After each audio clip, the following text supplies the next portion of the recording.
And welcome to another episode of Experts Speak. I'm Michael DeLon, and today I'm talking with Daniel Alfon. Daniel, first of all, thanks for taking some time to be with me. Thank you very much. I'm very glad to be part of the Experts Speak, Michael. Well, it's going to be a fun conversation. Daniel helps business owners use LinkedIn in a really unique way, which is why I wanted him on this program. He helps you really find referral partners more so than just going after one-on-one. And we're going to talk more about that. But Daniel, tell us a little bit as we get started. I mean, what's your background? How did you get to do what you do today? With pleasure, Michael. I became involved with LinkedIn when I opened my account early in 2004. And LinkedIn helped me save my first quota carrying job in 2006 when it showed me the name of the person I could reach out to. And at one point, I decided I need to dive into this, and it's a growing platform. It has over 800 million users worldwide. And since you hit record, hundreds of people have joined LinkedIn. Each second, Michael, 2 people sign up. Wow, that's crazy. That's crazy when you start throwing out numbers like that. It's a mass of people. How do you ever find the ones you're looking for? And I know you help business owners find partnerships on LinkedIn. How do you developing relationships with partners, referral partners, people who can help you really grow your business and take it to the next level, right? Let's talk a little bit about how you help business owners use LinkedIn. Pleasure. So if we're focusing on professional service providers, they could be financial advisors, they could be real estate agents, they could be attorneys. Then the usual approach they would have on LinkedIn is to target the end user. So if I'm an attorney or a realtor, I would try to show the listing or show why I'm a good solution for someone who needs to draft a contract or things like that. But it's not very effective, as you know, Michael. And a different approach would be to simply think of ways you could find partners using LinkedIn. So if you're a realtor, partnering with attorneys in cases of divorce or inheritance could bring you much more than a one-time buyer or a one-time seller. Mm-hmm. And developing those kinds of relationships can grow your business within months. And if you keep that relationship meaningful, you could grow your business, and those attorneys or those partners could end up helping you grow your business by millions. Right. It's not complicated. You simply have to shift your way of thinking. Yeah. Well, and you said a word there that's really important, and it's relationship. And I think too many times, whether it's LinkedIn or any other social platform, doesn't matter. We use it as a transactional platform versus a relationship building platform, right? Let's talk about that and the importance of using it. How do you use LinkedIn as a relationship platform? What are some best practices, maybe, of things to do or not to do when you're trying to reach out and build these centers of influence, these referral partners? With pleasure. So the worst thing to do would be to hit connect and then pitch you with something you don't need. Mm-hmm. And that's, I'm afraid, a practice that many LinkedIn users have, and it's not productive. Even if it gets you 0.3% of replies, you've ruined the reputation of your business by trying to do something like that. So what could be done is developing an honest system where the connection request or accepting the connection is either the beginning of a meaningful relationship or the end of a meaningful relationship. Now, what do I mean by that, and why is that important? If it's the beginning, then you start by visiting that person's profile and really understanding what it is they do. And in many cases, you could help them. You could help them by asking a simple question or going to the website and seeing that something is broken or something could be changed. And just like in real life, you wouldn't ask someone you've just met, to go the whole way with you. You need to build that trust. And LinkedIn has not changed in social, has not changed the way we're wired. We need to trust you before we give you anything that's part of our business.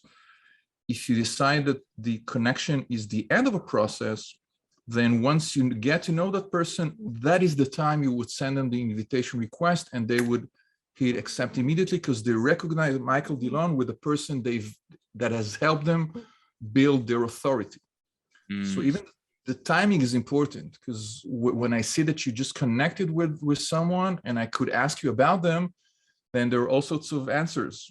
Okay, the best answers would be, I've worked with that person, and I think you could work with him, with her, because they're great at providing this sort of service, maybe a financial advisor or maybe something else. And the worst possible answer is, I don't really know that person. So mind you, you haven't said anything negative about them, but you're not able to help getting referrals or anything positive from that. So build a system. Either the connection starts and then the relationship, or you have you could even reply to that invitation, and after 2 or 3 emails, try to schedule a quick Zoom call and see if you could help that person.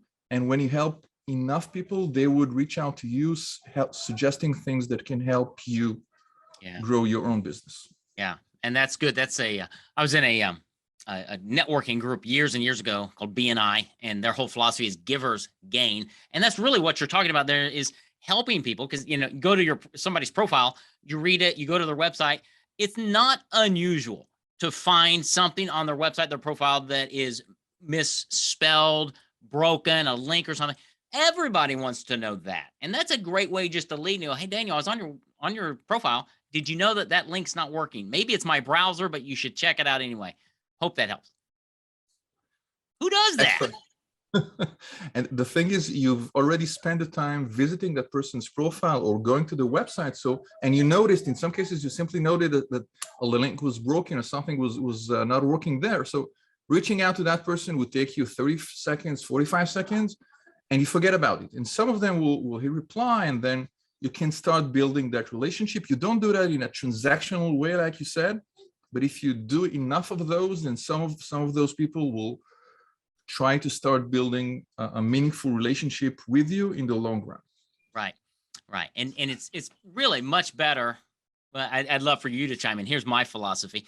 It is much better to have 50 to 70 great relationships with people in different industries than it is to have 7,000 or 8,000 connections who really don't know who you are, because you're going to get more business. You're going to have more impact by reaching a smaller audience and really being true to who you are. Is that fair? That's so important. I was listening to an earlier episode we discussed vanity metrics.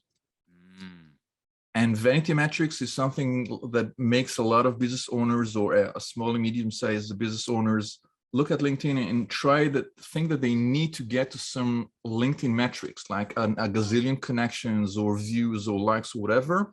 And when you ask them, okay, how is that translated into your bottom line? They look at you and they say, I don't really know, Michael.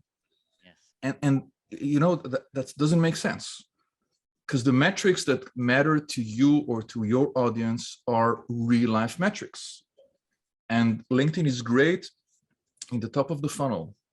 The transaction, like you said, is likely to happen elsewhere. And the way to use LinkedIn in terms of content is to provide content that is valuable, evergreen, and educational, that would make people who read this, your ideal client, understand they need to learn more about you. So for a financial advisor, you ask yourself, what questions are my ideal clients struggling with? Or if you're a realtor, you ask yourself, what questions are my ideal clients struggling with? And let's suggest a very quick thing here. If you're a realtor and 90% of your business is catering to individuals, and just 10% of your business is around office space in Little Rock or elsewhere, then actually showing those 10% on LinkedIn would make a lot of sense. So companies relocating to Arkansas, companies that could be interesting for you, are a lot likelier to use LinkedIn in that way. And that doesn't prevent you, Michael, from keep helping other people buy their homes or sell their condos. But on LinkedIn, it doesn't make sense. You don't use LinkedIn to find a realtor, but you could use LinkedIn to find B2B office space or attorneys or referrals. Right. Yeah. There are so many uses for it. So let's boil this down. Let's talk about entrepreneurs. They're small business owners. Let's say it's an attorney or financial advisor, just one of those two. They're either all by themselves, or they might have an assistant, maybe. What's the best way for them to start down a process of building relationships, trying to find those centers of influence, because it can get overwhelming and they've got to be producing revenue. So many times business owners are like, oh, I love to do it, but I just don't have time. What would be some simple 1 or 2 or 3 steps that they could do on a is it a weekly basis? How often do you need to be engaging on all these things? Give us some practical takeaways here. With pleasure. I think that consistency is key, but you don't necessarily have to spend a lot of time on LinkedIn. So let's say that 15 minutes a week. If you can't find 15 minutes a week, then it's better probably to do something else. But if you can, then 15 minutes a week on a regular basis, okay, for at least 3 months, may bring you more results than 10 hours one weekend and forget about it for 2 months and then surfacing back. So consistency is key. Simply ask yourself, what is the minimal amount of time I can really commit to going ahead at least 1 quarter? If that's 10 minutes, it's fine. If that's 15 minutes, it's fine. When you go to LinkedIn and you go to the notification section, and it would show you if you have hundreds of connections or thousands of connections, it would show you maybe 3 or 4 people with whom you connected in the past and something happened in their lives. They may have updated their profiles saying that they started a new position, or their birthday may have come up. And those are 2 simple ways to reconnect with people. You don't have to work harder. You can work smarter, because reconnecting with existing relationships of yours is a lot easier and much less time consuming than trying to go cold with someone that has never worked with you. And that's another reason why 10 minutes a week could work. Because if you do it once every 3 months, then it doesn't make sense to wish you happy birthday in October when your birthday was in July, right? Right. It doesn't make sense. Yeah. And another thing you could do is ask yourself, is there any educational content that's on my website now that I could use? Yes. And if you don't have to produce content for LinkedIn, but it is advisable to find the content that is educational, top of funnel, and share it on LinkedIn, not necessarily only to your feed, but sometimes it makes more sense to go to specialized groups. So think about your ideal clients and ask yourself, what groups would they join? Is it a local group? Is it their industry group? Is it something else? And by posting that content in that group, you stand out, because in some cases, Michael, your connections are not exactly your audience. Yes. And if you share 5 times a week and they become harassed and they no longer see the content we're sharing. So leave them aside and try to go for the people that matter to you, or prospects, or your referral partners, or your mavens, whatever way you'd like to call it. Yeah. And that's good. That's something that we've done, is we have a piece of content. We have lots of content, but one of a micro training that we've done in the past, and it lives on a website now. And a lot of times we'll reach out to somebody and begin a conversation, but lead with that almost in the second or third email, say, hey, Daniel, here's a short training we did on, gifting, or a short training we did. No opt-in, just go check it out. I hope it's helpful. It's been really, really helpful to our clients. Go check it out. And it's a safe way for them to go check us out, see who we are, see if there's any integrity there. And I don't follow up and say, did you go watch the video? It's just out there, right? I'm just trying to, again, position myself differently as somebody who's giving, who's serving. Obviously, there's going to be that conversation of, hey, Daniel, obviously, we help clients, create and publish the book. I think somebody of your nature should have a book. Have you ever thought about that? But more conversational, very much like if you and I went out for tea or coffee. it's that kind of a feel behind how we build relationships. And some people say, yeah, I've often thought about a book, but I don't know what to do about it. Tell me more. And now we're in a conversation. Great. Others are like, yeah, I never thought about it at all. Don't. Great. That's okay. Here's my free content. Go check it out. Hope it's helpful. It seems like a backwards approach, but it sure works better. I think it's a straightforward and more logical approach. And by doing that, Michael, I love it, because what will happen is that in some cases, the people you're helping are not ready to go the next step. But it's not because of you. They need to sort something else. And if you've helped them with leading with value, then maybe they will reach out to you 6 months down the road. Right. But by that time, they're ready to take the next step, and you're the only seller standing. That's right. Yeah. And it's LinkedIn really is no different than direct mail, than email, than Facebook. It's all relationship. It's being the first person that your audience thinks of and feels the best about when they are ready to take that next step. And by the time they book a call, they have probably done a lot of research that you know nothing about. They've been all over your LinkedIn, all over your Facebook, all over your website. Now they're ready. And you think it's all because of your LinkedIn strategy. Well, that was part of it, but it's how are you approaching versus if I connect with you and say, hey, Daniel, here, let me tell you about this whiz bang. Get away. So it's like you said earlier, it's not hard. This is not rocket science. This is basic human interaction on what could be a global scale. When I think LinkedIn, and you were throwing out some numbers. I mean, it's global, right? A few million people are on it.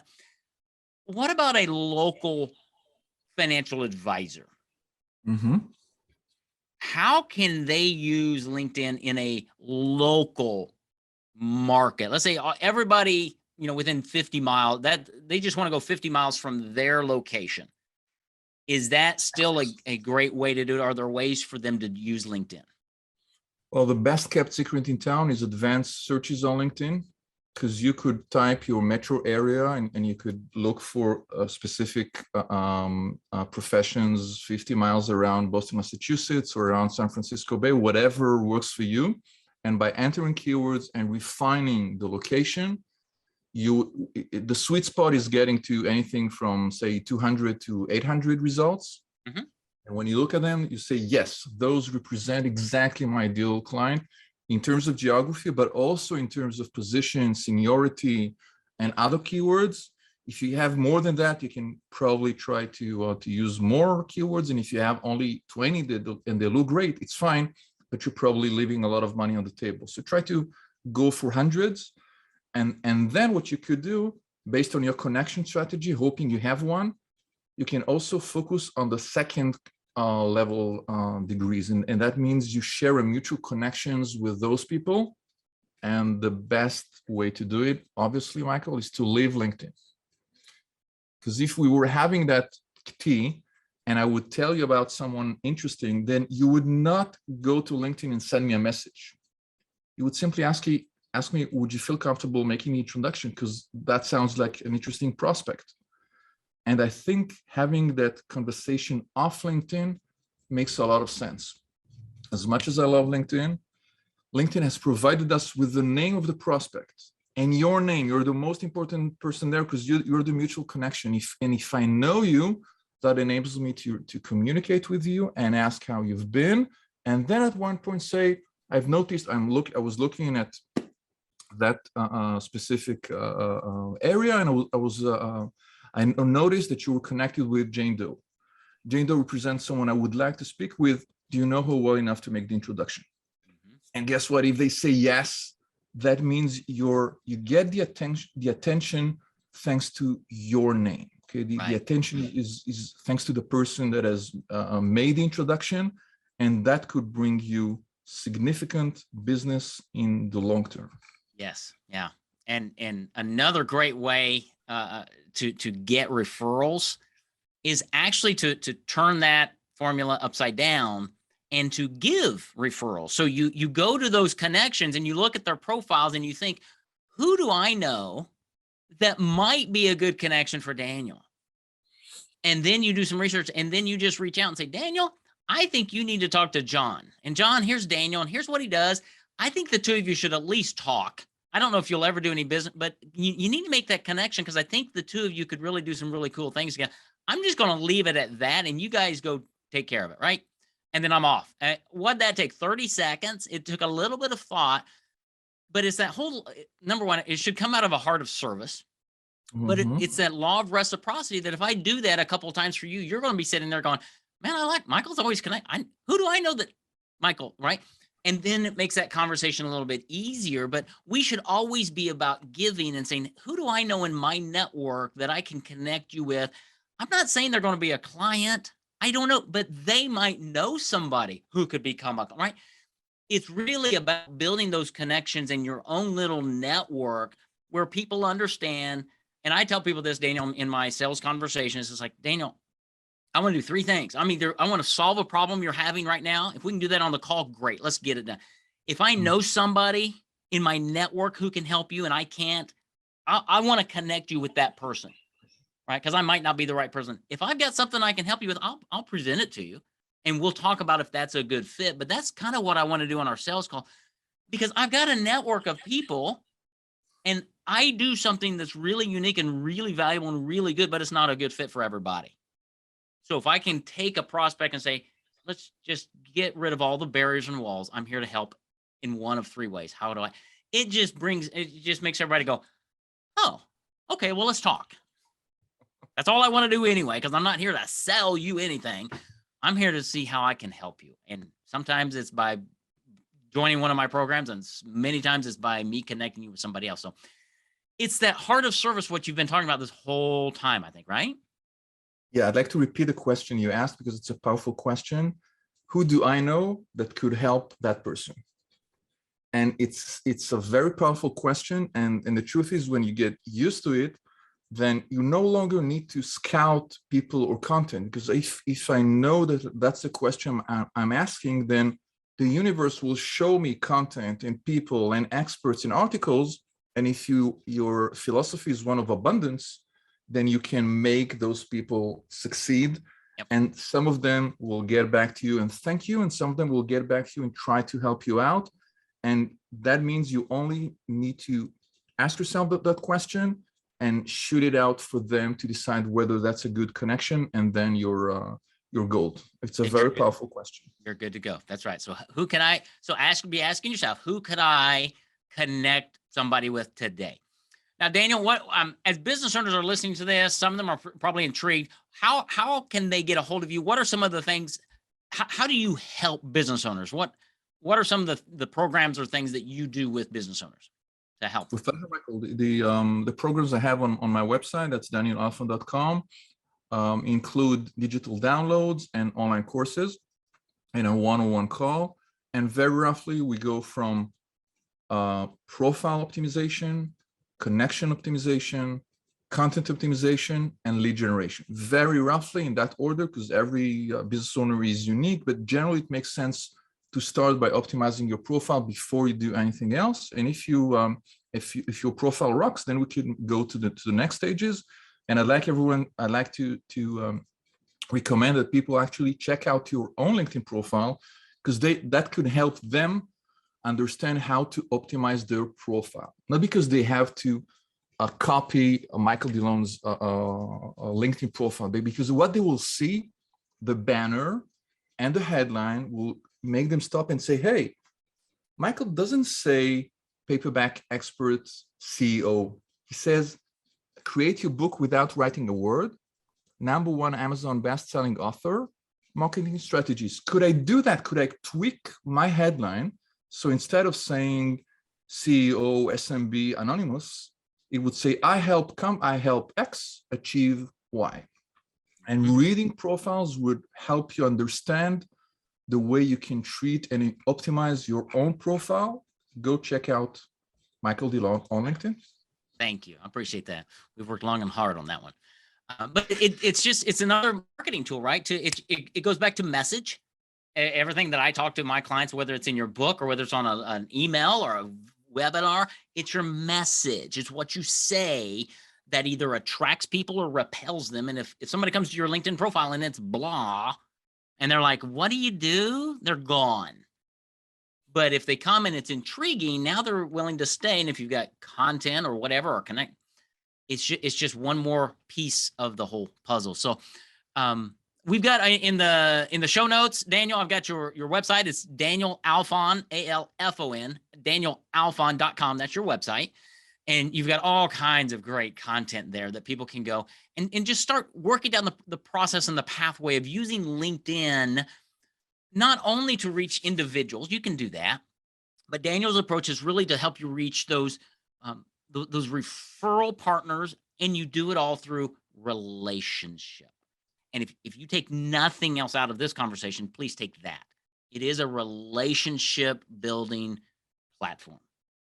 And when you approach those relationships in the right way, and Daniel can help show you that way, your business is going to grow because you're going to have better relationships. You're going to have people out there referring you to other people. And that's really the best kind of business we want is based on referrals. And most people just don't know how to do it. They don't understand how to create their profile properly. Daniel can help you do that. So reach out to Daniel Alfon at DanielAlfon.com. I love that. And see what he has. So Daniel, as we wrap up, think about one simple step or takeaway or message you want our listeners to just noodle on, to think about. What is it when they think about LinkedIn for their business that they need to have as the big takeaway for today? Michael, you said that when you read someone's profile, you can often find something that can be easily tweaked or improved. And the reason for that is that many business owners don't visit their own profile that way. So one quick takeaway that would take no longer than 5 minutes is to sit in front of someone who you're not connected with and ask him to bring up your LinkedIn profile and ask him to tell you what they think when they see that. And if you see that either in a Zoom call or next to them, sometimes you'll say all sorts of things, and what you'll hear is going to blow your mind out because you've written X and the message got distorted. And what's important is not what we meant, is what people understand. And you thank them and you go back and you improve and polish that message. Sometimes you see that there is no photo and you keep saying, I have a photo, but if they don't see the photo, it doesn't count. So we're not, the one that counts are the people who visit our profile and not ourselves. That's awesome. Visit your own LinkedIn profile and have somebody there telling you what they see. And I would say record it. Make sure you're recording that conversation so you can go back and fix it. Because LinkedIn is a powerful platform. Daniel Alfon is an expert at using it and helping business owners use LinkedIn to really build referral partners so that you can grow your business by building deeper relationships. That's what I appreciate about you, Daniel. Thank you for being here. Thank you for being my guest. DanielAlfon.com is where you'll find him. And I hope you go and check him out to see how you can use LinkedIn more powerfully for your business. Thanks again for being with me, Daniel. I appreciate you. Hope you have a great rest of your day. It's great to be part of the Expert Speak. And please ask yourself, who can I introduce that person to? Quoting Michael DeLong. Excellent. That's great. Take care, Daniel. Bye-bye. Bye.